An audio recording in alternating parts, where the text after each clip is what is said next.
राम राम किसान भाइयों, मैं नितिन फिर से हाजिर हूं आपके अपने चैनल नितिन देओल में। किसान भाइयों, आज का जो हमारा टॉपिक है वो है मूली की खेती के ऊपर। और मूली की खेती की बुआई से लेके इसकी खुदाई तक, इसकी उखड़ाई तक की एक संपूर्ण जानकारी की ये वीडियो मैं आपके लिए लेकर के आया हूं। वीडियो लगभग 20 से लेकर 22 मिनट के आसपास की है, लेकिन जो जानकारी यहां पर मैं आपको देने वाला हूं बहुत ही सुंदर, सटीक और सही तरीके से दर्शाई गई जानकारी आपको मिलने वाली है। यदि इस वीडियो को आप देख लेते हैं तो आपकी जो फसल होगी बहुत ही अच्छी तरीके से मात्र 1 एकड़ के अंदर आप जो है 100 से लेकर 110 कुंटल प्रति एकड़ तक की पैदावार मूली की फसल से ले पाएंगे। बीज उपचारित कैसे करना है, खेत कैसे तैयार करना है, खाद कौन कौन से डालने हैं, कौन कौन से स्प्रे आपको करने हैं, कौन सा कीटनाशक, कौन सा एनपीके, किस तरीके से किस किस समय पर आपको उपयोग में लाना है, संपूर्ण जानकारी यहां पर मैं आपको देने वाला हूं। तो वीडियो को आप पूरा देखें और ज्यादा से ज्यादा कोशिश करें इस वीडियो को शेयर करने की। उपयुक्त समय की कि मूली की खेती के लिए उपयुक्त समय कौन कौन सा है। तो उपयुक्त समय की यदि मैं बात करूं तो किसान भाइयों, आप इसे 3 सीजन में लगा सकते हैं। जैसे कि पहला होता है हमारा खरीफ सीजन में लगा सकते हैं। तो खरीफ सीजन में किसान भाइयों मई से लेके अगस्त तक यदि आप मूली की खेती करते हैं तो बहुत ही शानदार उत्पादन आपको देखने को मिल जाता है। दूसरा सीजन आता है किसान भाइयों हमारा रबी सीजन में। यदि रबी सीजन में आप इसकी बुआई करना चाहते हैं तो सितंबर से लेके दिसंबर तक आप जो है इसकी बुआई कर सकते हैं। यानी कि जो सीजन हमारा इस समय पर चल रहा है, आज जो है अक्टूबर चल रही है, तो अक्टूबर में यदि आप इसकी बुआई करते हैं तो रबी सीजन के अंदर आप इसकी बुआई कर सकते हैं। तीसरा सीजन किसान भाइयों हमारा रहता है जायद सीजन में, यानी कि जनवरी से लेकर के अप्रैल तक भी आप जो है मूली की खेती कर सकते हैं। तो किसान भाइयों, इस तरीके से उपयुक्त समय के बारे में आपको पूरी बात मैंने समझा दी है। यदि आप ज़्यादा अच्छा मुनाफा कमाना चाहते हैं तब आपको इसकी खेती अगस्त के महीने में और अप्रैल के महीने में यदि आप करेंगे तब आपको ज़्यादा अच्छा और ज़्यादा शानदार मुनाफा देखने को मिलता है। क्योंकि किसान भाई सितंबर अक्टूबर के आसपास जब इसकी बुआई आप करेंगे तो इस समय पर लगभग सभी किसान भाई मूली की खेती करते हैं, तो इस समय पर उतनी ज़्यादा आमदनी आपको देखने को नहीं मिलेगी। इसके बाद बात करते हैं किसान भाइयों उपयुक्त मिट्टी की कि सबसे शानदार मिट्टी मूली की खेती के लिए कौन सी रहती है। तो इसे किसान भाइयों यदि काली दोमट मिट्टी है इसमें भी इसकी खेती की जा सकती है, काली मिट्टी के अंदर भी इसकी खेती की जा सकती है, जो हमारी पीली दोमट मिट्टी होती है इसके अंदर भी आप इसकी खेती कर सकते हैं। मध्यम और भारी भूमि जो होती हैं उसके अंदर भी किसान भाइयों यदि आप इसकी खेती करना चाहते हैं वहाँ पर भी आप इसकी खेती कर पाएंगे। इसके साथ साथ ध्यान दें, जिस खेत के अंदर भी आप मूली की खेती करना चाहते हैं वहाँ पर पानी निकासी की समस्या सबसे बड़ी समस्या आपके लिए बन सकती है। तो पानी निकालने की व्यवस्था आपके पास पहले से होनी चाहिए। ऐसा ना हो कि उस खेत के अंदर यदि पानी लगातार भरा रहेगा तब आपको इसकी उत्पादन में काफ़ी ज़्यादा गिरावट देखने को मिल सकती है। इसलिए जिस खेत के अंदर भी आप मूली की खेती करते हैं वहाँ पर पानी निकासी की व्यवस्था आपको सबसे पहले देखनी है। बात करते हैं मिट्टी के पीएच मान की कि कितने मिट्टी के पीएच मान पर मूली की खेती अच्छी पैदावार आपको निकाल करके दे सकती है। तो यहाँ पर 5.5 से लेकर के 7.5 तक यदि मिट्टी का पीएच मान रहता है तो मूली की खेती के लिए सबसे उचित वैल्यू ये रहती है। बात करते हैं उचित तापमान की कि मूली की खेती के लिए उचित तापमान कितना रहता है। तो किसान भाई लगभग आप मान लीजिए कम से कम 15 से लेकर 17 डिग्री सेंटीग्रेड तापमान से लेकर के मैक्सिमम यदि हम बात करें तो 30 डिग्री सेंटीग्रेड तापमान तक भी यदि तापमान पहुंचता है तो वो भी मूली की खेती के लिए एक उपयुक्त तापमान माना जाता है। बात करते हैं किसान भाइयों खेत की तैयारी की कि खेत की तैयारी हम किस तरीके से कर सकते हैं। तो सबसे पहले तो किसान भाइयों आपको ध्यान देना है कि आपका जो खेत है वो समतल होना चाहिए। ऐसा ना हो कि कहीं पर वो गहरा है और कहीं पर वो ऊंचा है। तो यदि आपके पास खेत बिल्कुल समतल है तो उसके अंदर आपको कम से कम 120 से लेके 130 कुंटल जो हमारी गोबर की सड़ी हुई कंपोस्ट खाद होती है उस खाद को आपको उसका बिखराव करवाना है, या फिर उसके अंदर जो है आप वर्मी कंपोस्ट खाद का भी उपयोग कर सकते हैं। उसके बाद किसान भाइयों कम से कम 2 गहरी जुताइयां आपको अपने खेत की करवानी होंगी, और 2 गहरी जुताइयां करवाने के बाद आपको अपने खेत के अंदर जो हमारा रूटावेटर होता है, रूटावेटर से आखिरी जुताई करवा करके आप अपने खेत को तैयार कर सकते हैं। इस तरीके से किसान भाइयों आपका खेत तैयार हो जाता है। अब बात करते हैं मूली की उन्नत किस्मों के बारे में। यहाँ पर किसान भाइयों मैं आपको मूली की 3 उन्नत किस्मों के बारे में बताऊंगा। किसी भी किस्म का आप चयन कर सकते हैं या आपके क्षेत्र के अनुसार जो भी आपको अच्छी वैरायटी, अच्छी किस्म लगती हो उसका चयन भी किसान भाइयों आप कर सकते हैं। तो यहाँ पर जो मुझे सबसे ज़्यादा पसंद आती है वो आती है किसान भाइयों सिंजेंटा कंपनी की आइवोरी वाइट। ये काफ़ी अच्छी और शानदार वैरायटी है जिसका चयन आप कर सकते हैं। दूसरी किस्म के बारे में बात करूं तो आप ले सकते हैं किसान भाइयों माइको कंपनी की माही 22। ये भी किसान भाइयों काफ़ी अच्छी और शानदार किस्म है जिसका चयन आप कर सकते हैं। यदि तीसरी किस्म के बारे में बात करूं तो जापानी वाइट जो आपको देखने को मिल जाएगी मार्केट में, इसका भी चयन किसान भाइयों आप कर सकते हैं। इसके अलावा अपने क्षेत्र के अनुसार भी आप किस्मों का चयन कर सकते हैं।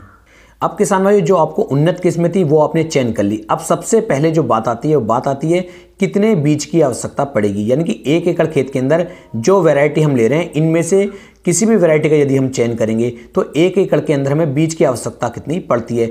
तो किसान भाई प्रति एकड़ की बात यहाँ पर मैं करता हूँ तो 1.5 से लेके 2 किलोग्राम प्रति एकड़ के हिसाब से आपको मूली के बीज की आवश्यकता पड़ती है। तब जा करके आपका जो 1 एकड़ खेत होता है वो मूली की खेती के लिए बिल्कुल तैयार हो जाता है।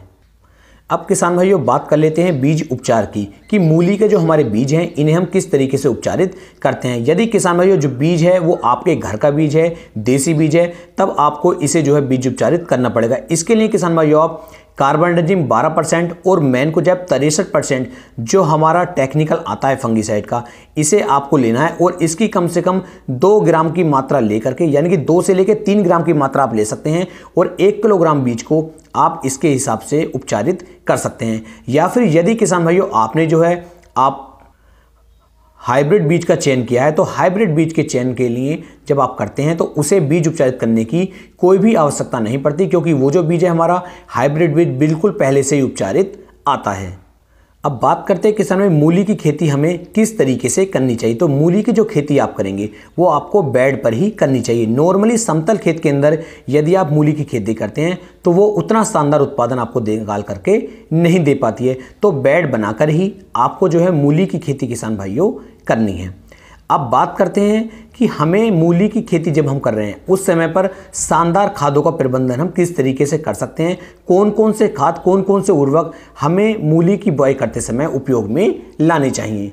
तो इस समय पर जो खादों की मात्रा हमें डालनी है उसमें आपको ध्यान देना है। जो हमारा डीएपी खाद होता है, डीएपी खाद की मात्रा आपको 50 किलोग्राम प्रति एकड़ के हिसाब से मूली की खेती की बुआई करते समय उपयोग में लानी चाहिए। जो हमारा दूसरा खाद है वो है सिंगल सुपर फास्फेट।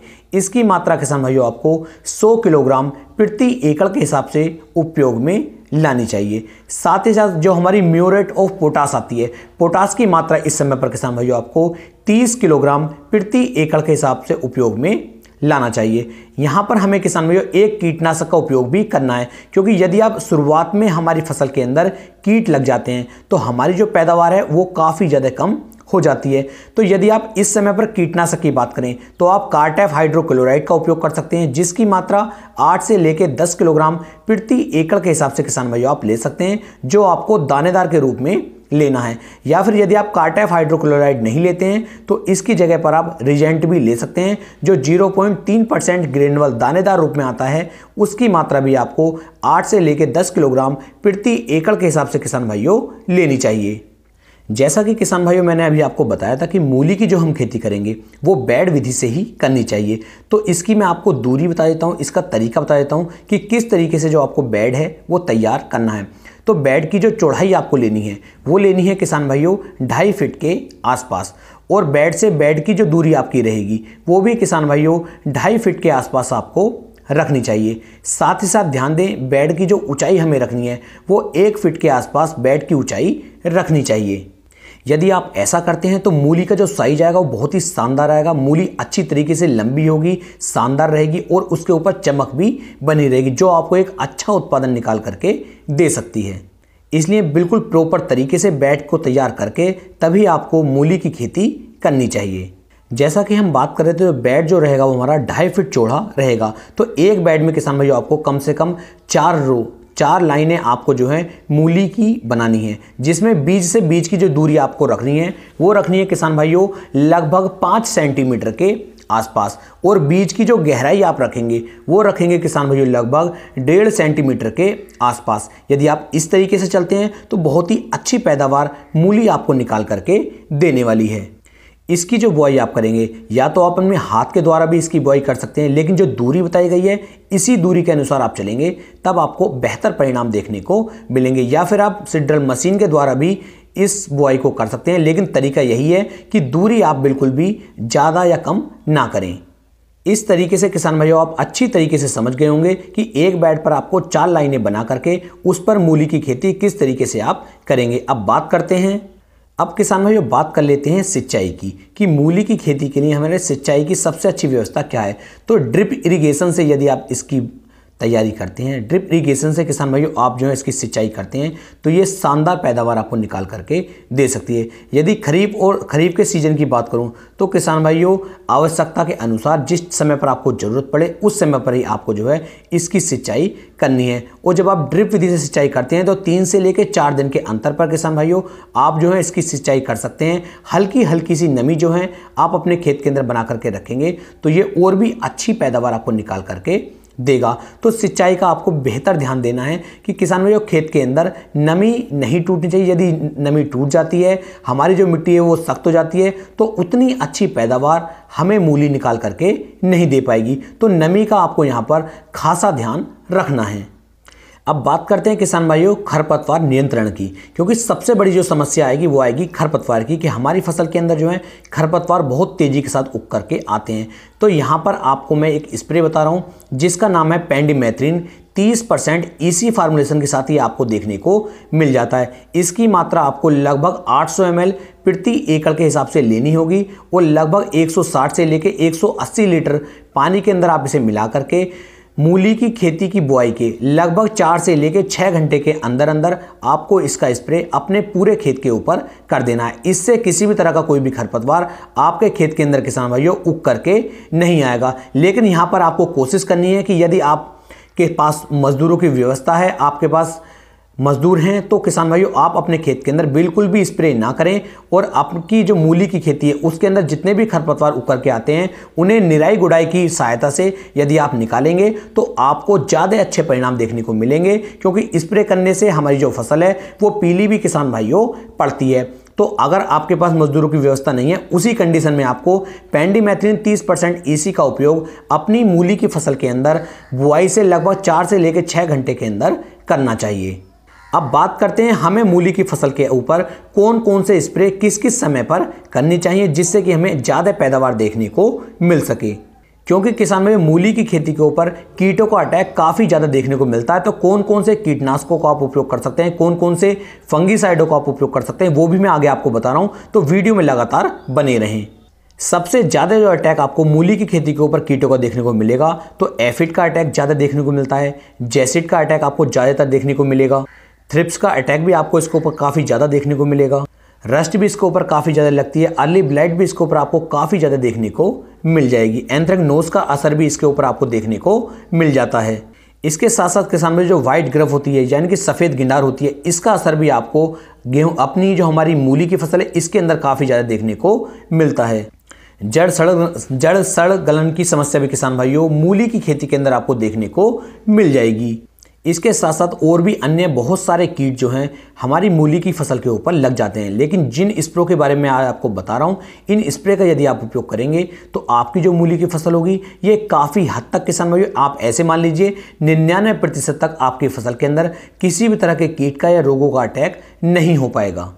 एक बात का यहाँ पर आपको ध्यान देना है, आपकी फसल के अंदर रोगों का कीटों का अटैक है तभी आपको स्प्रे करने हैं, और यदि कोई भी दिक्कत आपके खेत के अंदर नहीं है तब आप किसी भी स्प्रे का उपयोग ना करें।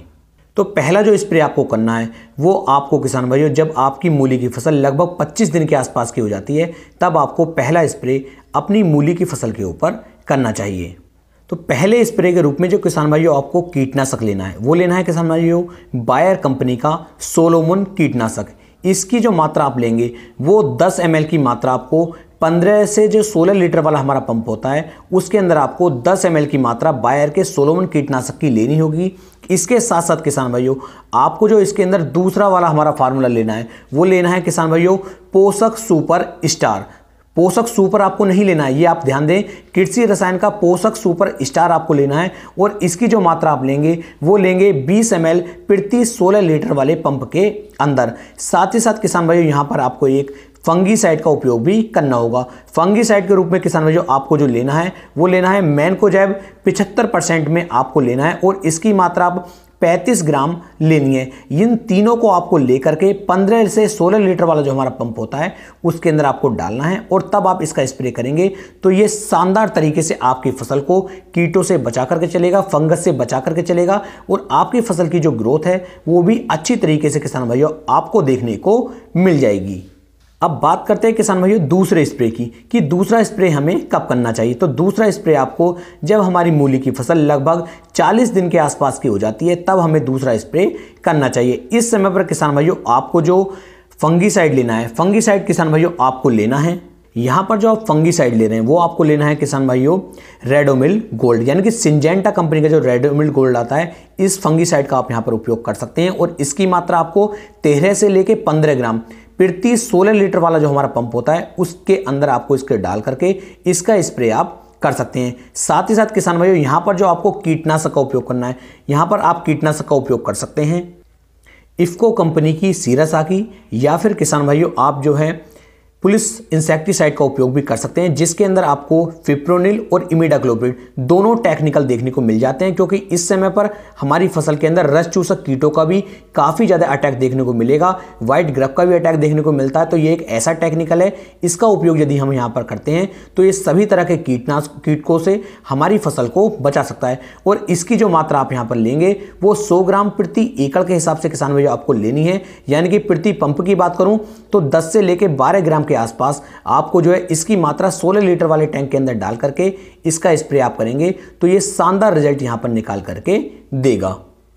तो इस तरीके से किसान में 2 स्प्रे आपको करने हैं। पहला स्प्रे 20 दिन की अवस्था पर और दूसरा स्प्रे 40 दिन की अवस्था पर। जब आपकी फसल को इन स्प्रे की आवश्यकता है तभी आपको इन स्प्रे को करना है, अदरवाइज बिल्कुल भी स्प्रे ना करें, पैसे की बर्बादी बिल्कुल भी ना करें। अब बात करते हैं किसान भाइयों मूली की फसल के अंदर हमें किस किस समय पर कौन कौन से खाद कितनी कितनी मात्रा में डालने चाहिए। तो खाद की जो मात्रा किसान भाइयों आपको देनी है, सबसे पहले आपको लेना है यूरिया खाद और यूरिया खाद की जो मात्रा आप लेंगे वो लेंगे 25 किलोग्राम प्रति एकड़ के हिसाब से। दूसरे खाद के रूप में किसान भाइयों आपको लेना है जिंक सल्फेट और जिंक सल्फेट जो यहाँ पर आप ले रहे हैं ये लेना है किसान भाइयों आपको 21% वाला और इसकी मात्रा 6 किलोग्राम प्रति एकड़ के हिसाब से आपको लेनी है। तीसरे खाद के रूप में किसान भाइयों आप इफ्को की सागरिका ले सकते हैं और इसकी मात्रा आप लगभग 10 किलोग्राम प्रति एकड़ के हिसाब से लेनी चाहिए। यदि आपके यहाँ पर इफ्को की सागरिका नहीं मिल रही है तो उस कंडीशन में आप बायोवीटा भी ले सकते हैं, धनजाइम गोल्ड भी ले सकते हैं। इन तीनों को आपस में अच्छी तरीके से मिलाने के बाद आप इनका छिड़काव अपने खेत के अंदर करेंगे तो ये शानदार पैदावार आपको निकाल करके देने में आपकी काफ़ी ज़्यादा मदद किसान भाइयों करेंगे। इसके अलावा किसान भाई दूसरे खाद के बारे में बात करें तो दूसरा जो खाद आपको देना है उसके अंदर किसान भाइयों आपको NPK 05234 जो हमारा खाद होता है इसकी मात्रा किसान भाइयों आपको लेनी है लगभग 5 किलोग्राम प्रति एकड़ के हिसाब से और इसके साथ में किसान भाइयों आपको दूसरे खाद के रूप में उपयोग में लाना है यूरिया खाद और इसकी मात्रा आप यहाँ पर लेंगे 15 से लेके 20 किलोग्राम प्रति एकड़ के हिसाब से और इन दोनों को मिक्स करके इनका छिड़काव भी आप अपने खेत के अंदर करेंगे तो ये भी अच्छी पैदावार आपको निकाल करके देने में सहायता करेगा। यहाँ पर एक बात का आपको ध्यान देना है, यदि मूली का जो साइज है वो एक समान नहीं चल रहा है, आपकी फसल एक समान नहीं चल रही है, उस कंडीशन में किसान भाइयों आपको लगभग 10 किलोग्राम कैल्शियम नाइट्रेट खाद को लेना होगा और इसका छिड़काव भी यदि आप अपने खेत के अंदर करते हैं तो ये पूरे खेत के अंदर जो हमारी मूली होगी उसे एक समान रूप से लेकर के चलने में हमारी काफ़ी ज़्यादा मदद किसान भाइयों करेगा।